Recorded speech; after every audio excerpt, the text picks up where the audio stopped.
harapan untuk menemukan Sarah Pain dalam keadaan hidup semakin menipis.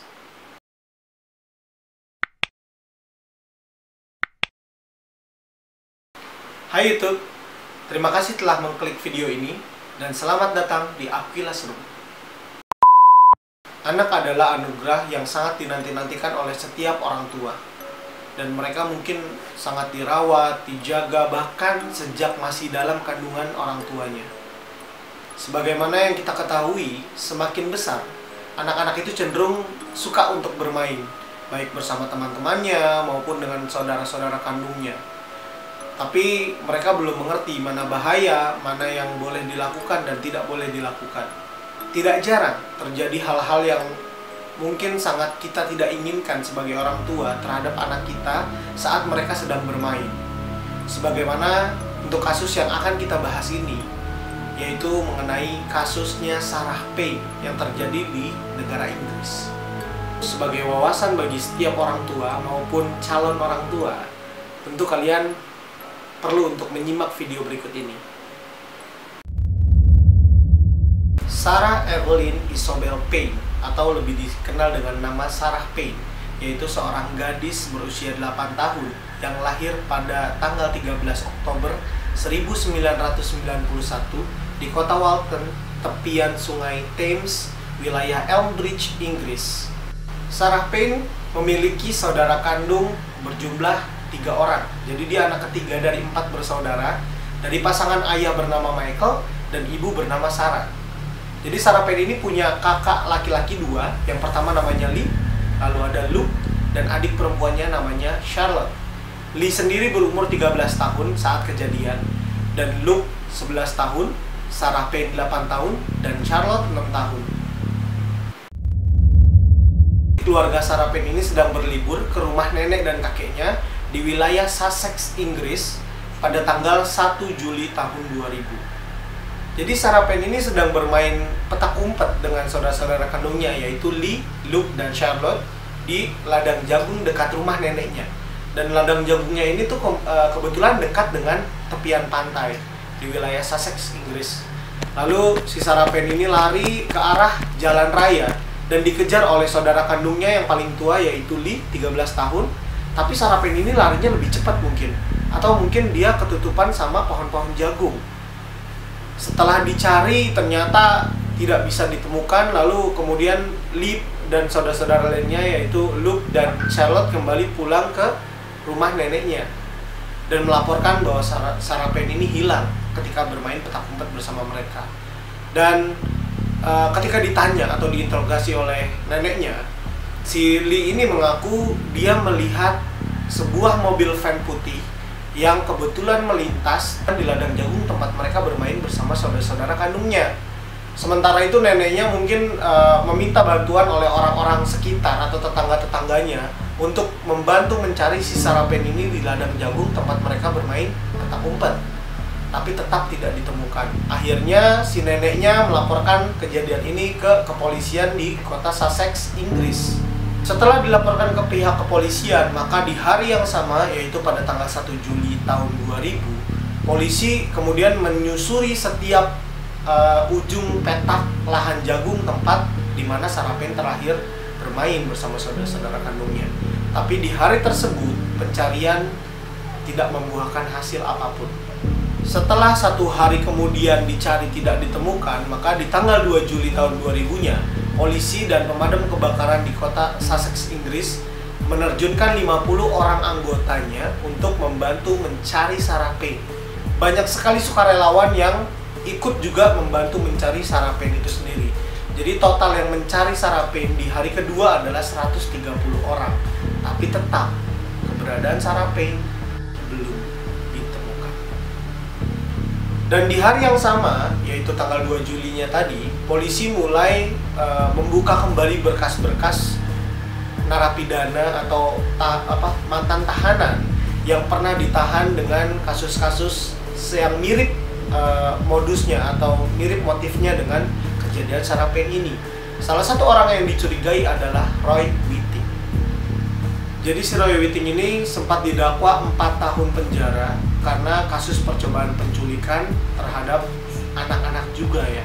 kasus sebelum terjadinya kasus Sarah Payne ini sendiri. Dan jadi polisi itu sedikit mencurigai dia bahwasannya dia mungkin kambuh. Tapi polisi di kota Sussex tidak bisa menahan si Roy Whiting ini di hari kedua setelah Sarah Payne hilang, karena ya memang polisi belum memiliki cukup bukti yang kuat untuk melakukan tindakan penahanan. Maka yang terjadi adalah polisi hanya mewawancarai atau menginterogasi si Roy Whiting ini sendiri. Di hari Seninnya, tanggal 3 Juli tahun 2000, itu untuk pertama kalinya Michael, yaitu ayahnya Sarah Payne, dan ibunya Sarah melakukan konferensi pers. Dan dia mengundang banyak sekali media massa, baik elektronik maupun media cetak yang saat itu ada, untuk membantu mereka menyebarkan bahwasannya anak mereka ini yang bernama Sarah Payne berusia 8 tahun hilang. Tanggal 5 Julinya, polisi mulai melakukan pencarian besar-besaran dengan menempelkan banyak sekali poster tentang hilangnya si Sarah Payne di setiap sudut kota Sussex, Inggris. Nah, polisi semakin melakukan pencarian besar-besaran karena ternyata kasus hilangnya Sarah Payne ini menjadi viral. Ya mungkin karena ibunya mengundang banyak sekali media massa saat itu untuk melakukan konferensi pers, membantu mereka untuk menemukan anak mereka yang hilang, dan ini menyebabkan kasusnya Sarah Payne ini menjadi sorotan di negara Inggris ini sendiri. Dan setiap kepolisian di negara bagian Inggris yang berdekatan dengan Sussex, tempat terjadinya kasusnya si Sarah Payne ini, ikut melakukan pencarian dengan merazia ataupun membuka kembali berkas-berkas percobaan penculikan di setiap wilayah mereka. Dan di tanggal 7 Juli juga, polisi mulai melakukan tes DNA untuk beberapa sampel mayat-mayat yang ditemukan, yang diduga juga mungkin mirip dengan si Sarah Payne. Ternyata hasilnya negatif semua. Dan di tanggal yang sama pun polisi melakukan rekonstruksi untuk pertama kalinya di tempat Sarah Payne terakhir terlihat, yaitu di ladang jagung tempat si Sarah Payne dengan saudara-saudara kandungnya bermain petak umpet. Jadi polisi di tanggal 8 Juli menerima sekitar 3.500 panggilan telepon yang ikut membantu mendeskripsikan tentang mobil van putih ataupun perak merek Ford Mondeo. Ini benar-benar terjadi sangat luar biasa ini. Kepolisian itu pun sempat kewalahan ya menerima banyaknya panggilan telepon yang mengadukan tentang keberadaan mobil van putih ataupun perak merek Ford Mondeo tersebut yang dilihat oleh kakak kandungnya Sarah Payne, yaitu Lee. Kasusnya Sarah Payne mulai mendapatkan titik terang ketika kepolisian di tanggal 10 Julinya mendapatkan rekaman CCTV yang ada di stasiun Knutsford, Cheshire, Inggris. Ada penampakan seorang gadis yang sangat mirip dengan Sarah Payne. Sarah Payne ini sendiri juga emang ngefans sama grup band namanya Step yang memang saat itu sedang naik daun ya. Jadi si Step ini memberikan dukungan moral untuk keluarga Sarah Payne dengan membantu mereka merilis konferensi pers dengan banyak sekali media juga, dan meminta setiap elemen masyarakat, kepolisian dan pihak-pihak berwajib untuk ikut membantu mencari keberadaan Sarah Payne di tanggal 12 Juli tahun 2000. Kasus Sarah Payne ini juga sempat menggegerkan negara Inggris ya, dan menjadi kasus dengan biaya operasional yang cukup terbilang mahal. Pihak kepolisian di kota Sussex, Inggris telah menghabiskan biaya kurang lebih hampir sekitar 250.000 pound sterling. Seiring berjalannya waktu dari mulai Sarah Payne hilang sampai terus dilakukan pencarian, harapan untuk menemukan Sarah Payne dalam keadaan hidup semakin menipis. Detektif Sean Scott menyampaikan kepada ayah dan ibunya Sarah Payne, yaitu Sarah dan Michael, untuk bersiap mentalnya jika nanti ditemukan anaknya dalam keadaan yang tidak selamat ataupun sudah tidak dalam keadaan hidup. Di tanggal 15 Juli, kakak-kakak dan adiknya Sarah Payne, yaitu Lee, Luke, dan Charlotte, itu menceritakan bagaimana mereka berusaha untuk menghibur ayah dan ibunya dari kondisi yang sangat memang membuat stres, mungkin ya, depresi, karena kehilangan anak mereka yang mungkin sangat mereka sayangi juga gitu.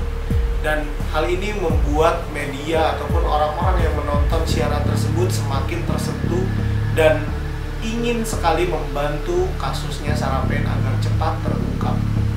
Akhirnya, setelah 16 hari Sarah Paine menghilang atau tidak bisa ditemukan, di tanggal 17 Juli tahun 2000, pihak kepolisian menemukan mayat seorang gadis kecil yang diduga itu adalah Sarah Paine. Mayat gadis kecil ini ditemukan di kota Polborg, Inggris, yang letaknya 15 mil dari Sussex, Inggris, tempat di mana Sarah Paine menghilang. Hari setelah mayat tersebut ditemukan, polisi mengkonfirmasi bahwasannya mayat anak tersebut memang adalah si anak yang dicari selama 18 hari. Setelah kasus pembunuhan atas Sarah Paine ini dilakukan investigasi yang lebih dalam lagi, di tanggal 20 Julinya, polisi kembali menemukan salah satu barang bukti yang diduga milik Sarah Paine, yaitu salah satu dari sepatu Sarah Paine yang ditemukan di desa kecil bernama Culham, beberapa mil di sebelah timur dari lokasi mayat si Sarah Paine ditemukan. Tanggal 31 Juli, polisi kembali menginterogasi si Roy Whiting ini sendiri, karena dari beberapa indikasi sepertinya barang buktinya menunjukkan bahwasannya ada keterkaitan antara Sarah Paine dengan si Roy Whiting ini sendiri.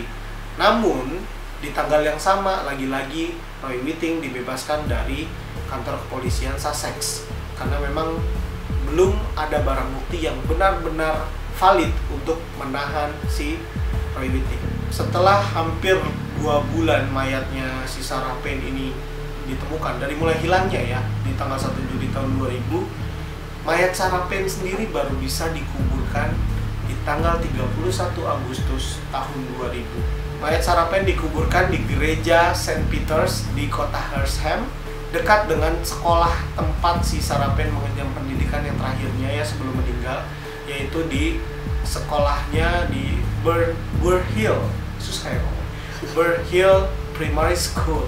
Dan setahun setelahnya, patung Memorial of Sarah Paine didirikan di dekat sekolahnya si Sarah Paine dengan tinggi 2 kaki untuk memperingati kematian Sarah Paine.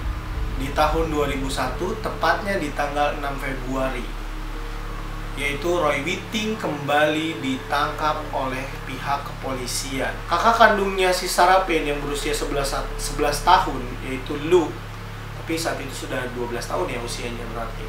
Ya, Luke ini mengatakan pada salah satu film dokumenter atau channel dokumenter, yaitu Channel 5 di Inggris, bahwasannya ayahnya si Sarah Paine, yaitu Michael, sempat membawa senapan gergaji.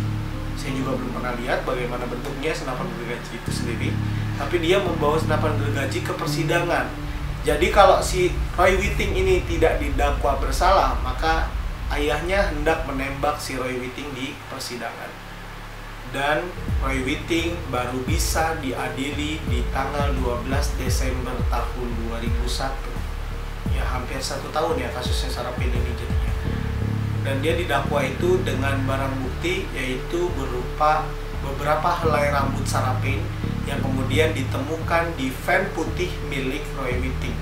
Dengan adanya barang bukti yang polisi sertakan tadi ya, beberapa helai rambutnya si Sarah Paine ada di dalam van-nya Roy Whiting tadi, dia tidak bisa melakukan pengelakan atas tindakan yang memang dia lakukan, dan itu membuat dia dijatuhi hukuman penjara seumur hidup. Wah, jadi nggak kapok ya, udah pernah dipenjara 4 tahun, dikasih keringanan 2 tahun, jadi baru 2 tahun di penjara dia dibebasin, malah ngulangin lagi.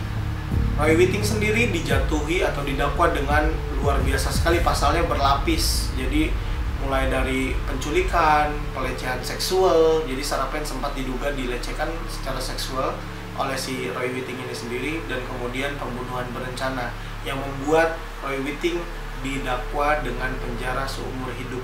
Dari informasi tambahannya lagi, kita mendapatkan informasi bahwasannya saat di penjara si Roy Whiting ini menerima beberapa kekerasan yang dilakukan oleh teman-teman narapidananya yang sudah terlebih dahulu ada di penjara tempat Roy Whiting di penjara, yaitu wajahnya disiram dengan air keras. Walaupun itu tidak dibenarkan, tapi beberapa orang di luar sana mungkin merasa itu adalah hal yang pantas dan wajar dilakukan kepada pelaku pembunuhan Sarah Paine. Ini tidak membuat kita senang. Jadi ayahnya itu bilang dia tetap nggak senang dengan keputusannya bahwasannya si Roy Whiting ini dipenjara seumur hidup. Tapi keadilan sudah ditegakkan. Sarah saat ini dapat beristirahat dengan tenang. Buat kalian yang menonton video ini dari awal sampai akhir, kami ucapkan terima kasih.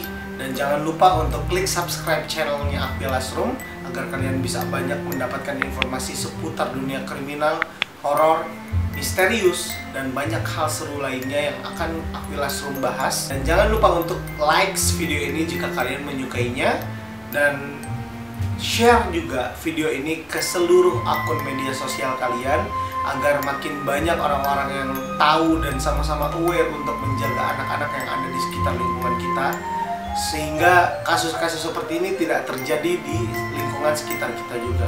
Thank you for watching and see you in next video.